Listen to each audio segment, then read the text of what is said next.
રાધાજીએ થોડી વાર એમને કંઈ જવાબ ના આપ્યો. ફરીથી કૃષ્ણએ પૂછ્યું કે તું કે ને હું જાઉં મથુરા. ત્યારે રાધાજીએ કીધું કે હા, તારે જવું હોય તો જા. કારણ કે રાધાજીને પણ હેતુ ખબર હતી કે શા માટે ભગવાન જઈ રહ્યા છે.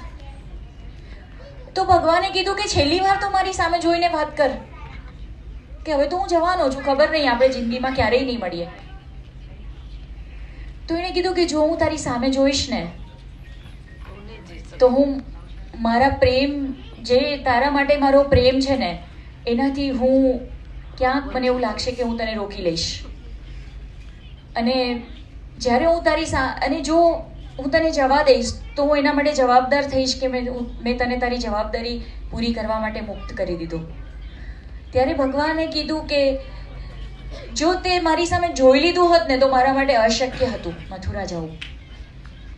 આ પ્રેમ છે, જેમાં ત્યાગ છે, જેમાં એકબીજાની સમજણ છે, જેમાં એકબીજા માટેનો એ ભાવ છે.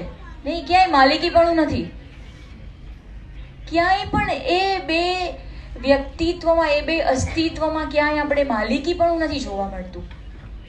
એટલી સુંદર સમજ છે, એટલી સુંદર એક તાલમેલ સાથેનું એક જીવન છે અને એટલું લાઈવ ને, છતાંય દુઃખ નથી એમાં ક્યાંય જીવનમાં, ઘણું બધું ખોયા પછી પણ. અને જ્યારે કૃષ્ણ જતા હતા ને ત્યારે રાધાજી એમને વાંસળી સજાવેલી આપી. ત્યારે કૃષ્ણએ કીધું કે હવે આ વાંસળીની એ જરૂર નથી ને, આ મારો સુરે તારો ને આ વાંસળી એ તારી. ત્યારે રાધાજીએ કીધું કે તો એવું હું તને શું આપું કે કંઈક તો તારી પાસે રહે કે જેનાથી તું મને યાદ કરે.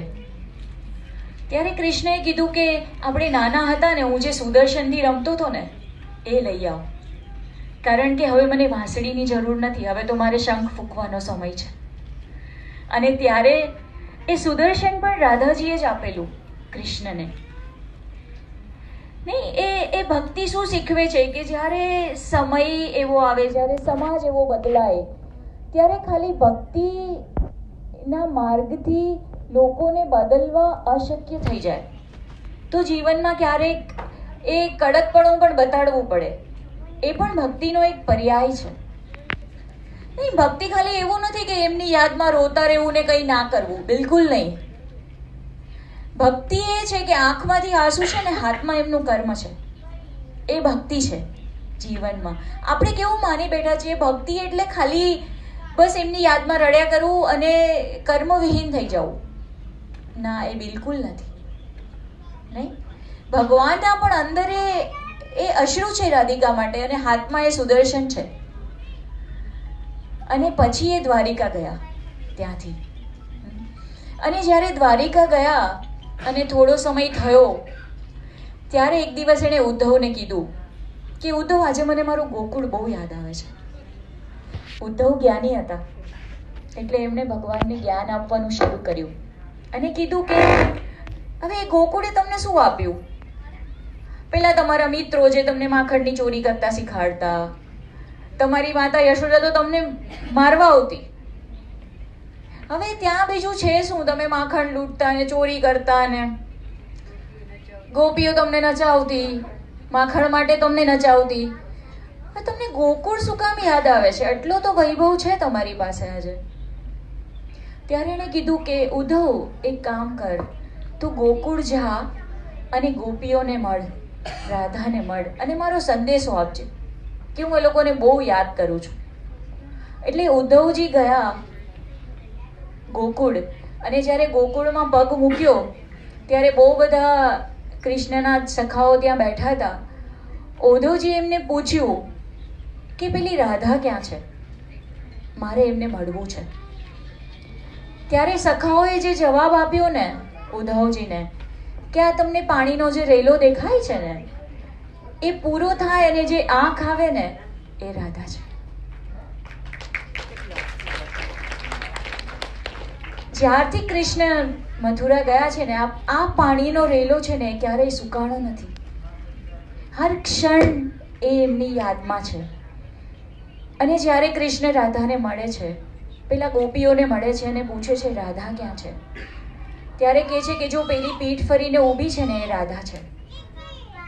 અને ઉદ્ધવજી જ્યારે રાધાની નજીક જાય છે અને એને કહે છે કે હું કૃષ્ણનો સંદેશો લઈને આવ્યો છું તમારી પાસે. ત્યારે રાધા હસે છે એના પર. તો ઉદ્ધવજી કહે છે કે કેમ તમે હસો છો એમ? તો કે જે ગયા જ નથી એનો સંદેશો લઈને કેમ આવશો તમે? જે ગયા જ નથી. તો ઉદ્ધવજી કહે છે કે હું તો દ્વારિકાથી ખાસ આવ્યો છું, એમને મારી સાથે વાત કરી છે અને તમને મળવાનું કીધું છે. તો રાધાજીએ કીધું તમે ઊભા રહો થોડી વાર, એ હમણાં આવશે. અને થોડી વાર થાય છે, સાંજ ઢળે છે, ગાયો નિકુંજમાંથી પાછી ગોકુલ તરફ આવે છે અને એ જ વાંસળીનો સૂર ઉદ્ધવજીને સંભળાય છે. અને રાધાજી કહે છે સાંભળો છો ને, કૃષ્ણ તો આ રહ્યો, આવે જ છે. અને ઉદ્ધવજી જ્યારે જોવે છે ગાયો આવતી હોય છે, એની સાથે ધૂળોની ડમરી પણ ઉડે છે અને ધીરે ધીરે જોવે છે તો પાછળ એને કૃષ્ણ દેખાય છે. અને રાધાજીને કહે છે કે આજે મારા જ્ઞાનનું કોઈ અસ્તિત્વ નથી તમારી પાસે, આજે મને તમારા ચરણની રજ આપો. અને એ રાધાના ચરણની રજ લઈને દ્વારિકા પાછા આવે છે. તો બસ આ એક જેને કહેવાય ને એક કનેક્શન, એક એની સાથેનું એક તાદાત્મ્ય, બસ એ જ આપણા જીવનમાં પણ નહીં.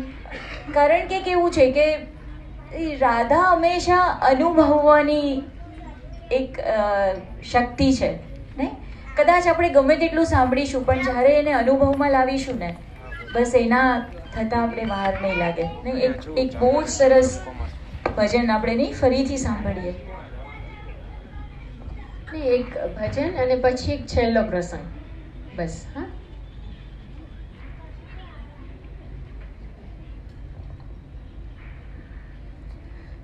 ये तो प्रेम की बात है उद्धव, ये तो प्रेम की बात है उद्धव, बंदगी तेरे बस की नहीं है, बंदगी तेरे बस की नहीं है, यहाँ सर्दे के होते हैं सौदे, यहाँ सर्दे के होते हैं सौदे, आशिकी इतनी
નહીં હૈ. આ બધી ગોપીઓને ઉદ્ધવજીને કહે છે એમ. ને આ તો પ્રેમની વાત છે એમ. એ જ્ઞાનનું અહીંયા કંઈ કામ નથી ને એ કદાચ તમને નહીં સમજાય આ બધી